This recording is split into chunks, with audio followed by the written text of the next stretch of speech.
Welcome to Buckeyes Tomorrow Morning for Monday, March 25th. I'm your host, Tom Orr. The Akron game in 160 days, the game against Michigan in 250 days.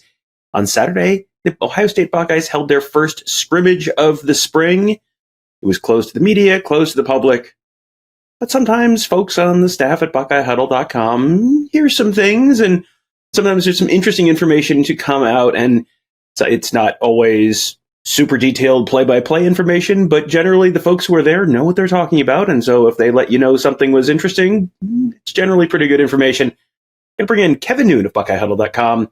We've been talking about this stuff on the Huddle board at BuckeyeHuddle.com basically since the scrimmage ended.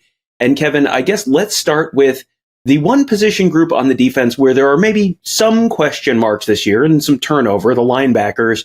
It sounded like scrimmage one, things look pretty good, pretty darn good there. Yeah, I think there were a lot of concerns with Ohio State losing Tommy Eichenberg and Steele Chambers. I mean, two guys that had locked down the positions for a couple of years. What was the position going to look like moving forward? And while I didn't necessarily get rotations, I was told, quote unquote, the linebackers looked really good. So that means guys like Cody Simon, who is a known. But then what happens at that point? Is it a Sonny Styles? Is it a CJ Hicks? I wasn't able to get much further, and I didn't want to put my source really out over his skis. But he said that they looked really good, that they were flying around out there. And I mean, I think that's going to have to be something that people really grasp onto because, as you said in the setup there, linebacker is the one position on the defensive side that I think people have the questions just mostly because of in a 4-2-5, the two are gone. So you're having to put new guys in there. And while Cody Simon isn't a new guy with the amount that he's played, especially on times where they went back to more of a traditional 4-3, he has not been an every down type of player at Ohio State yet. And I think if you had to ask Ohio State fans, I can let you pick one position group on the defense to hear, hey, things were looking really good during the first scrimmage. I think most people would pick the linebackers because there's sort of a level of expectation. Yeah, the corners are probably going to be pretty good. Yeah, the safeties are probably going to be pretty good. The defensive line probably going to be pretty good. For the linebacker to be pretty good, to be impressive this early, that feels like that's probably about the best possible news Ohio State fans could get at this point. Oh, yeah, I certainly agree that getting positive news about the linebackers, because that is kind of the missing link. I mean, we do know on the defensive line when you return Jack Sawyer, JT Tuimoloau, when on the defensive tackle, when you return everybody but Mike Hall, all of that is important. I mean, I think that there's going to be the need for depth at a lot of positions. It's going to be a long season, especially if it's a successful season, potentially going out to 16 games. Let's not say 17, because if we say 17, that means you're having to play a first-round game in the playoffs, and nobody wants that. That doesn't help you, and B, that means that maybe your season wasn't as special as you'd hoped it would be. But with the linebackers really showing up there, and again, it's a scrimmage. It's early. I mean, I don't want anybody going out and getting on their favorite sportsbook site and laying bets based on what we're talking about here on late March. But scrimmage one, linebackers good. And scrimmage one sounds like defensive line good as well, and that is not probably as much of a surprise because there's a lot of returning talent there, and even the second level talent there, some of the younger guys have seen a decent amount of action. But, again, this is one of these things where feels like that's, if you have, where games won, Kevin, they're won in the trenches. So a good start for the defensive line feels like a good start for the spring for Ohio State.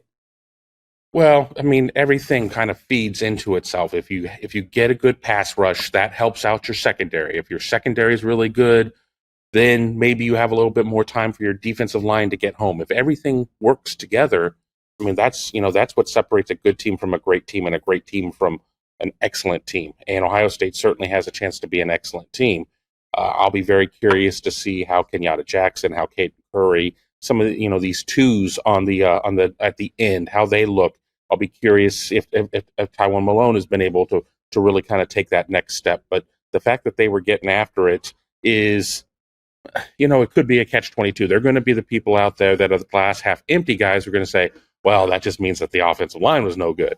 And I haven't necessarily gotten a detailed report about how the offensive line looked, but this defensive line, when you just look at the amount of guys that have come back, the amount of reps that they've all had, game reps they've had, it's going to be a handful for anybody to try and contain. So before people start freaking out over the offensive line, I was not able necessarily to get the O-line just wasn't able to do its stuff. I just think it was the D-line being pretty darn special. Well, in the offensive line, I think there's a lot less, hair-pulling concern about the offensive line this time of year than there was this time last year. So you're automatically sort of in a position where you don't necessarily assume this is bad news about the offensive line, because the offensive line is supposed to be better. The defensive line is also supposed to be better. So it feels like this might be more glass half full than glass half empty. But scrimmage one, again, we'll keep watching throughout the course of the spring. Other side of the ball, 2 true freshmen. Now, I'm going to let everyone in the audience take 1 second as to who is one of the two true freshmen who we were hearing very, very, very, very positive things about. All right, pencils down. Get ready. Get your shocked faces ready. Kevin, it sounds like Jeremiah Smith might have had a pretty good day. Yeah, Jeremiah Smith has already lost his black stripe, and as we talked about on a show that actually was very popular here on the channel at youtube.com/Buckeye Huddle, he is the real deal. I talked to somebody who was involved with the 7-on-7 team on Saturday, and I said, I heard Jeremiah was really good. He's like, yeah, big surprise. So you kind of go from there. Could he be a day one starter? I think so. I mean, I guess so much of it depends on what formation Ohio State opens the game in. Everybody wants to sit there and talk about what the starter is. I mean, if Ohio State comes out there in 22, which it doesn't really, but if Ohio State came out there in 22, there's probably not going to be a lot of opportunity to be a receiver out there. But I think Jeremiah Smith is going to see action from game one.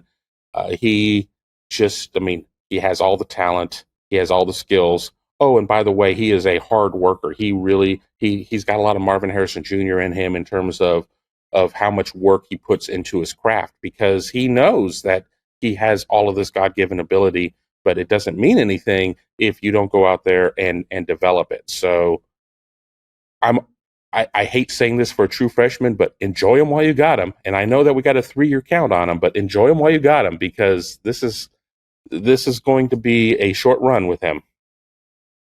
For practices like this, you generally are not getting paragraphs and paragraphs of text from sources about stuff.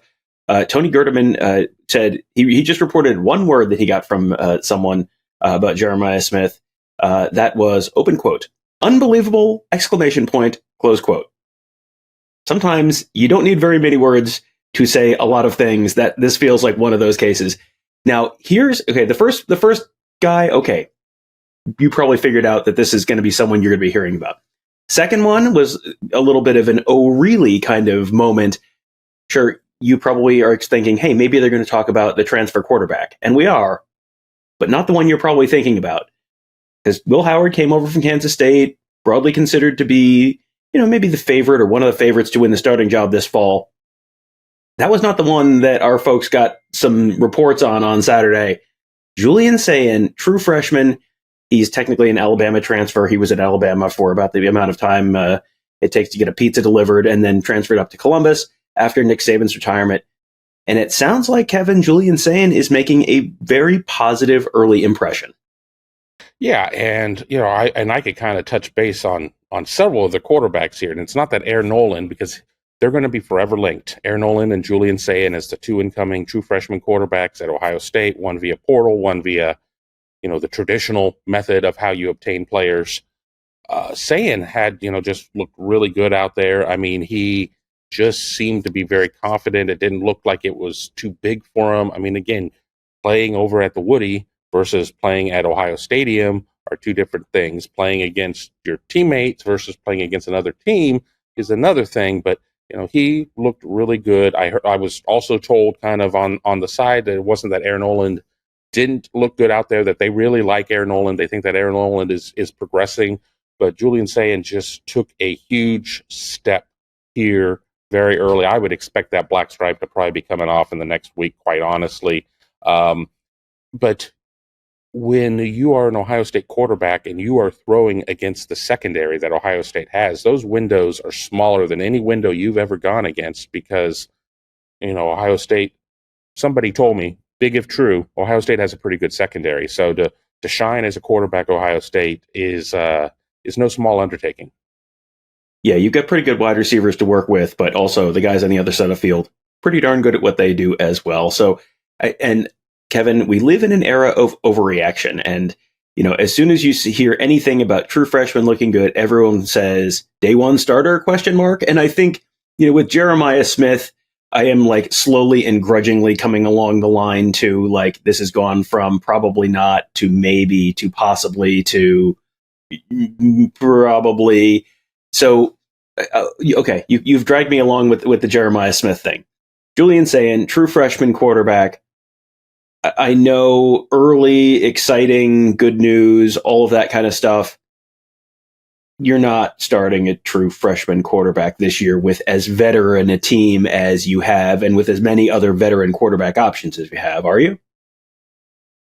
I don't see it. Now if he comes out there and he's 25% better than everybody else, but then the fear is how many guys hit the portal if that's the case. That's, again, the reason why we're not going to come out of spring football knowing an Ohio State starter. Even if somebody's like 500% better than everybody else, I don't think that Ohio State is going to announce that because we have such an amount of movement in terms of especially at quarterback that happens throughout college football, and you want to make sure that you have depth.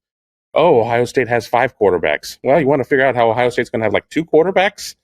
Announce Julian Sayin as your starter, and we'll see what comes from that. But I think Julian Sayin right now could be competing for the backup role because what happens coming out of spring? What happens coming out of fall practice? Let's say that Will Howard does live up to what the expectation is, and Will Howard. And I heard a lot of good things about Will Howard from the scrimmage. His ability to run the ball. He's a little bit more of an Urban Meyer type of quarterback with that ability, which I think doesn't translate as well in a scrimmage when you're doing more of a thud ball type of thing, protecting your quarterbacks. You just you don't know what you don't know. But no, I don't see Julian Sayin or Aaron Noland being the starter. Now, with that being said, if Will Howard is the guy and he's a mobile quarterback, and we know players are bigger, faster, stronger, and things happen, you better be ready. And Ohio State has to do a good job of maintaining its numbers and making sure it keeps everybody happy. Are you going to be able to keep 5 quarterbacks happy? Absolutely not.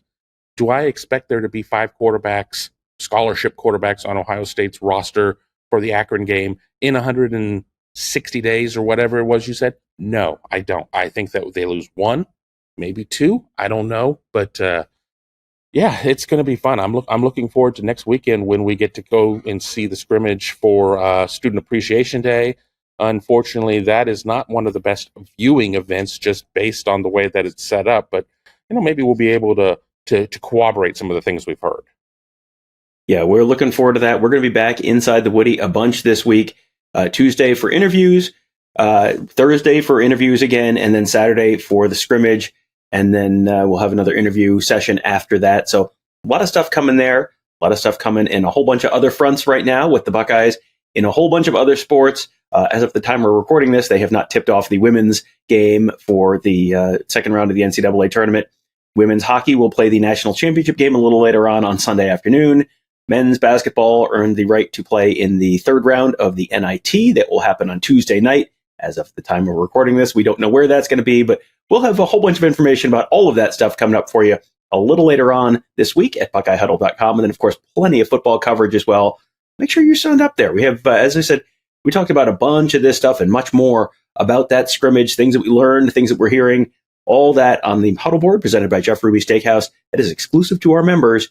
Get answered stuff in a little more detail sometimes there than we can on a public forum like this. So take a look, give it a shot, try it for a month. We think you're going to like it. Lots of fun stuff, coverage of the team from Tony, Kevin, and I, coverage of recruiting from Mark, coverage of the X's and O's stuff to make you a smarter football fan from all of our X's and O's gurus, all at BuckeyeHuddle.com. And of course, YouTube.com/BuckeyeHuddle as well. that'll do it for today. Thank you guys all for joining us. Have a great day. We'll talk to you tomorrow.